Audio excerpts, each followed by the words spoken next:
generation, may bagong pananaw, may bagong ideas. I mean, give us an example.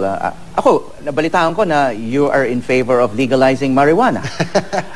That's kind of a radical idea, I guess, for the society. Actually, ano lang naman yun, it was in one of the forums sa UP yata. Tinanong kung pabor ba ako kung for the legalization of marijuana for medicinal purpose. Sabi ko, if it will heal the body, if it will heal the body, why not? No? Sabi ko, as long as it's for therapeutic purposes, basta as long as para sa medicinal purposes, I'll be open to that.